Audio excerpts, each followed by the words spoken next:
Ladies and gentlemen, we are exactly 1 month away from the Bat-Cat wedding, a comic book event 70 plus years in the making. But before Bruce and Selina hopefully say their I do's, I want to let you know that Selina wasn't always Bruce's first choice to be his bride. In today's video, we are going to discuss 9 times that Bruce Wayne or Batman have been engaged. Number 1, Julie Madison. Now, Julie was introduced as Bruce's fiancée in her debut and is slightly known as Bruce's first official love interest in the comic books. There wasn't really much to her character since the storyline only lasted 18 issues and she wasn't really seen in most of them. When she was seen in the comics, she was usually complaining about Bruce not having a career and just being a playboy in the public eye, not knowing that he spent most of his nights as Batman, who she admires by the way and wishes Bruce would be a little bit more like. When Julie gets a new career as a star in the motion picture business, she calls off the engagement to Bruce because he hasn't made anything of himself, but promises that if he changed his ways, she'd come back to him. There was really low standards back in the day. But Bruce, in a very Batman way, doesn't seem to be too heartbroken about the breakup. Number 2, Silver St. Cloud. Many fans may know this character from the Gotham TV show, but she's always had a presence in the comic books. I've personally read this story by Kevin Smith, and it pains me to say this, but it's not one of the best Batman stories you could read. Throughout the comic book, Batman is trying to do his normal Batman type stuff, but he's also trying to have a relationship with his former girlfriend, Silver St. Cloud, who knows his secret identity. As the story goes on, Bruce falls in love with Silver. All of the sex might have helped that, to the point where he ends up popping the question in the Justice League Watchtower, but not before hooking up with Selina Kyle, aka Catwoman, a few times in a bunch of her old outfits, which she didn't wear underwear with apparently, and almost being seduced by Poison Ivy, who uses THC, which is found in marijuana, to try to make this happen. The women in this comic book are not looking great so far. Moving on, Silver calls Bruce DD, which is short for double digits, throughout the comic book because the first time they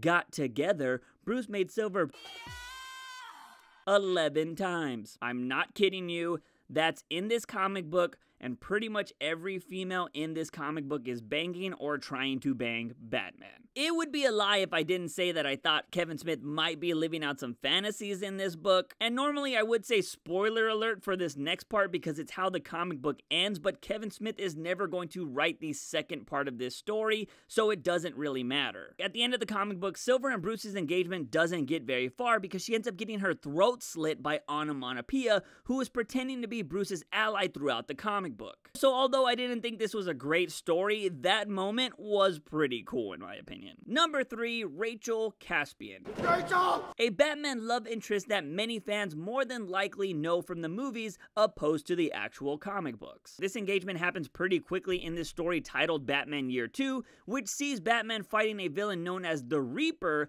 who is able to beat Batman. This villain is so good that Batman needs to team up with Joe Chill, the man that killed his parents, and even resort to using a gun in battle. Now, the crazy twist with this storyline is that Bruce's new fiancée is very close with her father, who she doesn't know is the Reaper. Once Batman finally defeats his future father-in-law, Rachel finds out about his terrible past and believes she needs to make up for his sins and becomes a nun. So in the end, Batman gets cock-blocked by Jesus. Rachel! Number 4, Vicky Vale. If you've ever seen the Batman animated series, you might be familiar with Vicky Vale, but it was a nice surprise to find out that she was actually going to fake marry Batman at one point in the 50s. So the storyline for this engagement was that the Shah from a foreign nation was attracted to Vicky Vale and wanted to marry her, but to get out of an awkward situation, she said that she was already engaged to Batman. Batman decides to play along, but this starts getting Vicky in trouble. It also doesn't help that a jealous co-worker of Vicky's wanted to out her as a liar,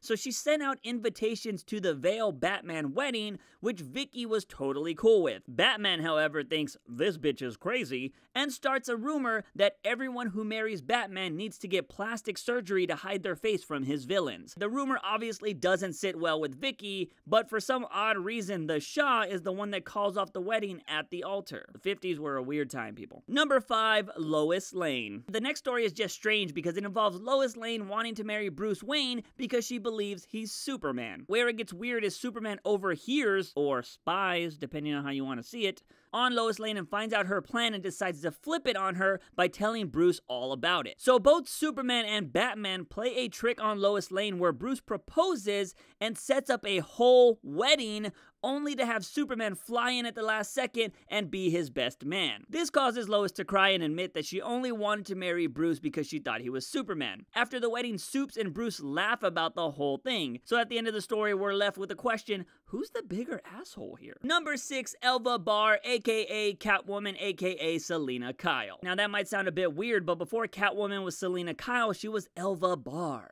which would later be known as an alias. This engagement might be the stupidest out of all of the Batman engagements because it involves Elva meeting Bruce Wayne at a beauty contest, falling for him, getting caught by Batman later on, and telling him that she would stop doing crime because she's in love with Bruce Wayne. Bruce gets the bright idea of asking Elva to marry him so she would stop being a criminal, but he's also dating someone named Linda Page. News spreads quickly of this engagement, crushing the heart of Miss Page and making Elva suspicious of Bruce's intentions after one of her thugs informs her of his other girlfriend. This causes Elva to disguise herself as Linda Page to find out the truth from Bruce, who admits that the engagement is a fake as a favor to Batman to get Catwoman to stop committing crimes. So since Elva finds out the truth, she just goes and commits more crimes, and apparently Linda Page ends up taking Bruce Wayne back. Like I said, this is probably the stupidest engagement out of all of them. Number 7, Kathy Kane, aka Batwoman. I know what you're thinking. Isn't Batwoman a lesbian and related to Bruce Wayne? Yes, she currently is in the comic books, but back in the day she was a love interest to Batman, mainly because they didn't want people to think that Batman and Robin were gay. The Batwoman love interest has been around for a while in the comic books, but this particular storyline turns out to be that Batwoman is a double agent and was sent to find out Batman's identity, but when her boss thought she was getting a little too close to Batman, they wanted her to break off the engagement, and so she does by dancing with Batman and telling him she's too old for bat babies. And that's pretty much the gist of that storyline. I mean, previous storylines did have Batwoman trying to get Batman to admit that he loved her, but he always kind of just brushed it off and got away from that. But now they were just magically engaged and she broke it off, so yeah. Number 8, Julie Madison again. That's right, Julie Madison clawed her way back into Bruce's life when he finally got his stuff together. And by stuff, I mean completely losing his memory of being Batman and becoming a glorified handyman at a shelter. Now, this is one of the more recent engagements because it came at the tail end of Scott Snyder and Greg Capullo's Batman run. Batman had got into a huge fight with the Joker, which left both very different afterward.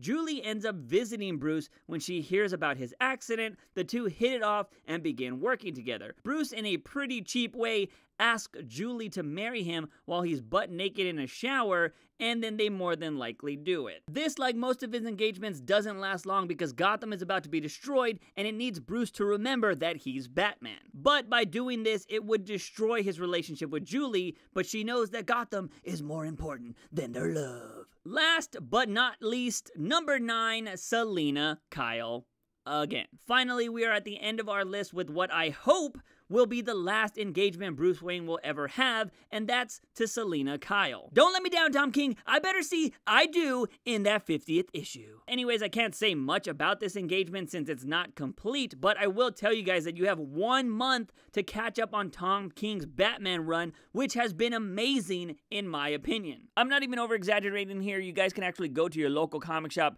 and pick up an invitation to the wedding, and it has every issue leading up to the event, and I have to say the first 2 issues in this series have been awesome. One involving the Joker waiting to get his invitation to the wedding at a random person's house. You can just imagine how that goes. And the second one involves Damian Wayne versus his grandfather, Ra's al Ghul. And at the end of the issue, there's this really awesome moment between Selina Kyle and Damian Wayne having this like stepmother, stepson kind of vibe going on, and it was really awesome. I highly recommend you guys just catch up on this event because it's so good. So do yourself a favor and go pick up the latest issues of Batman so we can all enjoy this Batcat wedding together, and if it doesn't end up happening, we can all go yell at Tom King on Twitter. Don't let us down, Tom! But that's all I got for you guys today. I hope you enjoyed this video. Definitely give it a thumbs up if you did. And don't forget to hit that subscribe button for future videos like this one, or like my last few. As always, I am your host, JUICEbox. Remember, when you wake up in the morning, ask yourself something. Have I my daily dose of juice? See you guys next time.